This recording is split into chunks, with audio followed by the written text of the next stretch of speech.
Do you pay attention to a lot of that stuff? Like football and college and all that? Yeah, All that it's too much in my blood where I did it for 21 years, and I still have a lot of friends that are involved in college at many different levels, and I've got a lot of friends of mine that coach in the SEC. I've got a good friend of mine that coaches at Tennessee. I've got another, one of my best friends coaches at Georgia athletics, and so I'm always hearing the updates on what's happening with name, image, and likeness deals, what's happening with revenue sharing, what's happening with all that stuff. Like right now, the big thing is the state of Georgia, and this just happened yesterday. Like literally, this is how new it is. The state of Georgia and the state of Alabama both have state income tax. And if you are receiving name, image, and a likeness deal with the revenue sharing uh, from a university, you are not required to pay state income tax. So you're able to keep more money. So if you have an athlete that might be going to like Texas, Yeah. and they have to pay state income tax Mm-hmm. on their Well, revenue that's sharing, going to be a big influence on athletes, right? that's exactly right. Because it's like, well, if I go to Georgia or I go to Alabama, I can make more money because I don't have to pay the 5 or 6% state Mhm. income tax, right? Yeah. So let's just say, for the sake of argument, I'm giving you $100,000 to play soccer, right? Well, you go to Texas. Not only are you going to have to pay your federal taxes, right, and you got to pay your state taxes and your FICA, and all that stuff, but on the state income tax, you got to pay 6%. So that's $6,000 that you got to pay on that $100,000 just to the state of Texas. You come play for me at Georgia, I'll give you the same $100,000, but you don't have to pay that state income tax. You get to keep that. So if you're comparing, hey, I got a scholarship from Texas and I got a scholarship offer from Georgia. If I go to Georgia, I'll be able to literally pocket an extra $6,000 more a year. Yeah, that's definitely going to be a factor then. Yeah. Where do you hear about this stuff? I'm constantly reading up on things. So I subscribe to it's a paid subscription to Collegiate News, and so every morning it pops up with like a little 1-page article about what's happening, in terms of maybe somebody resigning or a new coach gets hired somewhere. It's all sports. I mean, it's gymnastics, soccer, volleyball, football, basketball, you name it, it's all there. And then it talks about what's happening on the college front. So I read that every morning. I read my financial newsletters and stuff, and see what's current, what's happening in the world. Hey, you. Yes, you, the one watching. Make sure you stay tuned for next week when the episode with Sergeant Guy Sands drops midweek next week. He'll be talking about his life as a Marine and how it changed his whole life. Make sure you be there.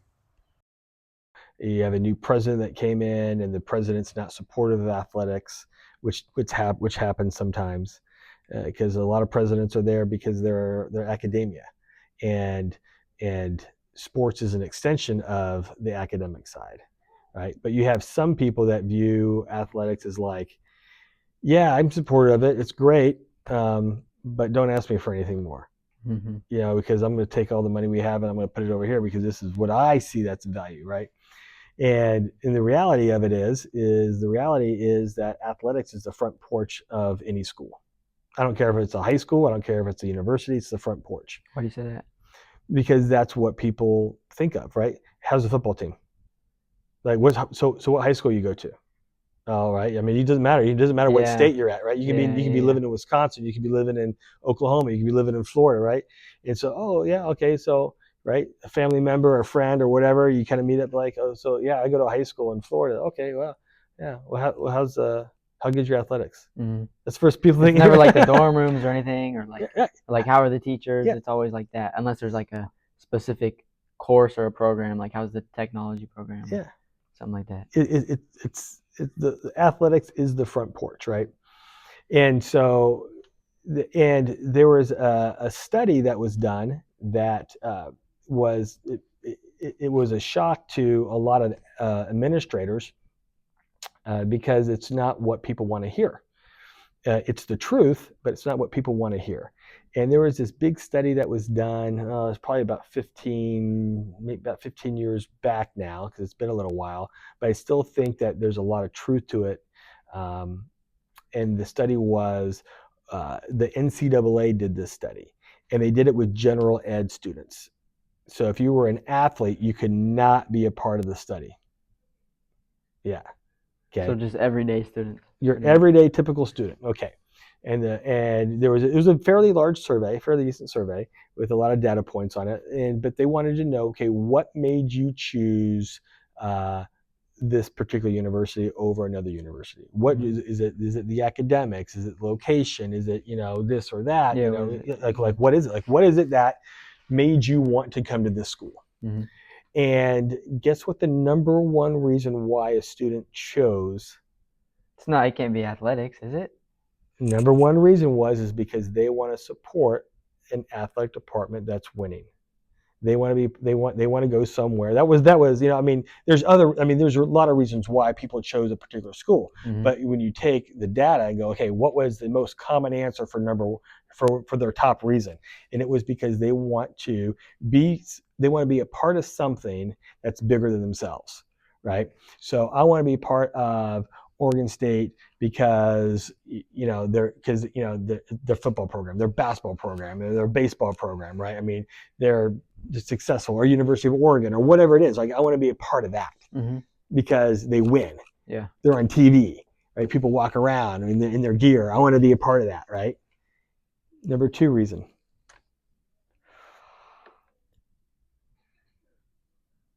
I would say like courses that they offer. That was number 5. No way. Yep. The actual classes that the school has.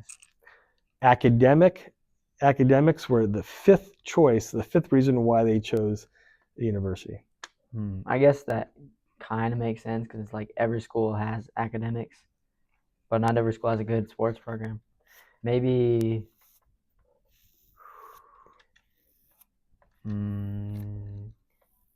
I'd say like their social media presence, maybe. Okay. Like how much you hear about them. Okay, that's a great guess. Number 2 is their student rec center. What does that entail?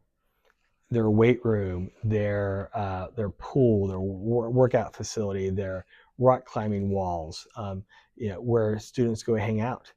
There was a massive arms race for colleges in the from like 2000 to 2015, and it still exists today. If you look at some of the schools down in the South, you look up like their student rec centers. They have lazy rivers. They got water slides. They've got ice cream trucks going through campus, giving away free ice cream all the time. It's all that kind of stuff. So like it's that. so much more than the academics nowadays. So much. It becomes a resort, right? So it's like, hey, you want to go to this school where there's pools everywhere, and between classes you can go lay out and kind of hang out, maybe right? sun or something, yeah. Right. That's where I want to go. They've got great athletics, and there's pools and water slides, and there's this or that. Or go to Alaska, and there's maybe better programs at this school, but it's snowing, you can't go outside. Yeah, and those are not my answers. Those were the answers of the students. How many people are they surveying that? I don't know. I can't answer that question because I don't know. I know they ran that study for 3 years. And I know that because they ran that study when I was at the University of Portland. So they ran it between, I was at University of Portland from 2008 to 2014. I was there for those 6 years, and they ran it in that time period. And I know the admin at Portland at that time. They were like, it was kind of eye opening, of like, wow, like we didn't realize that. Like, what are we doing? Like that. Well, right. So any good company is, hey, you know what? We're going to do a marketing research to see what people are interested. Because if we're doing something that people aren't interested in, we're not going to get a lot of sales. Just wasting money. Right. Yeah. So we got to make sure that what money we have goes, and we market it appropriately to the eyes that we need to get it to. Yeah. Right. We got to. Yeah. So what ended up happening was is that when they saw this, I mean, they kind of paused. And it wasn't very long where we were having one of our department meetings, and it was, all right, we're going to with the capital campaign project, and here's what the capital campaign project looks like. Here's how much money we want to generate. It was like $435 million is what they wanted to generate over 7 years. And they had all these ideas. They had all these renderings for a new rec center, to put the baseball, to move the baseball stadium to where it is, to right there on the water, blah, blah, blah. Well, sure enough, they've done all that except for move the baseball stadium. So they were able to generate a lot of money through a lot of donations, and they built rec centers. Yeah, I was gonna say, where does that money even come from? A lot of donors, hey, I want my name on that building, and so when you do a capital campaign project, basically it works over a 7-year period. So hey, in 7 years, our goal is to reach $435 million. Stanford at the time, they were kind of talking about it because the large portion of our admin came from Stanford. They had been administrators there at Stanford for years. And they came to, they were like assistant directors at Stanford, and now they became assistants to the athletic director and at the University of Portland. Why? Well, because again, it's like, I don't want to be an assistant. I want to run an athletic department. So I'm gonna come to Portland. Yeah, right. So it's a job. It's a job opportunity, Mm-hmm. right? So Stanford's their capital campaign was $2 billion. Jesus, that's crazy. Yeah, so $2 billion over 7 years. That was their capital campaign. But I mean, it's Stanford. That makes sense. Yeah, I mean, and so I mean, they have a medical research institution there because they have a medical school right there, mm-hmm. right? So you start tapping into everything, right? I mean, and it's a very expensive area. There's people that have deep pockets, et cetera, et cetera. So anyway, it was very eye-opening for our administration at that time to say, okay, what is, how do we get more students to attend the university? Yeah, and that was all while you were coaching, that was all, right? Yeah, that was all while I was coaching. And then, when I went to some other different universities, it was the same thing. It was like, hey, we have to expand our football stadium. We have to expand our student rec center. We have to do these things to attract more students. How do we attract a student to our school? And it just can't be through, we offer these courses. Mm-hmm. Portland State offers an accounting course. It's got to be a lot more. University of Oregon offers an accounting course. And so the third reason why people chose location was location and proximity to home. Mm-hmm. So those were the top three. A winning athletic department, okay, your student rec center, and proximity to home were your top three. I forgot what number 4 was, but academics was number 5. That's that's eye-opening right there. In terms of why, like, hey, I'm choosing this school because they have maybe this degree, mm-hmm. versus this school that, if this school has a degree and this school has the same degree, okay, I'm going to look at these other factors. Why not enjoy it while you're there, pretty much? Yeah. It's 4 years. So if you go and you take a look at some of these universities and take a look at their rec centers, I mean, they're resorts. Mm-hmm. I bet they've definitely stepped it up, I bet. And the universities that we have here in the Northwest are not even close in comparison into what they are down in the South. And it has nothing to do with like the amount of money or how people value it. It has to do with the weather, right? So you're not going to have, outdoor pools at Oregon State or U of O. Mm-hmm. It's too cold. I mean, you're only going to be able to use it, 2 months out of the year, right?